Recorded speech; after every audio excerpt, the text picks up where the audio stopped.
দেখো বন্ধুরা, 1 মাস 1.5 মাস তো কালী পূজা, দুর্গা পূজা, ভাইফোঁটা, লক্ষ্মী পূজা সব কিছুর জন্য বাড়িতে ছিলাম।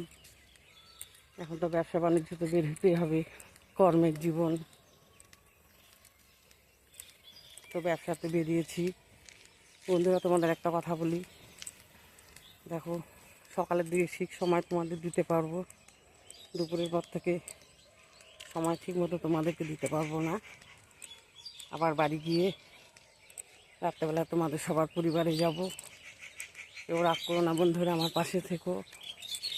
কী করবো, কর্ম করতে হয়। আমি একটা ছোট কাপড়ের ব্যবসা করি, ফেরি করি। দেখো বাগানের পাশ দিয়ে হেঁটে যাচ্ছি।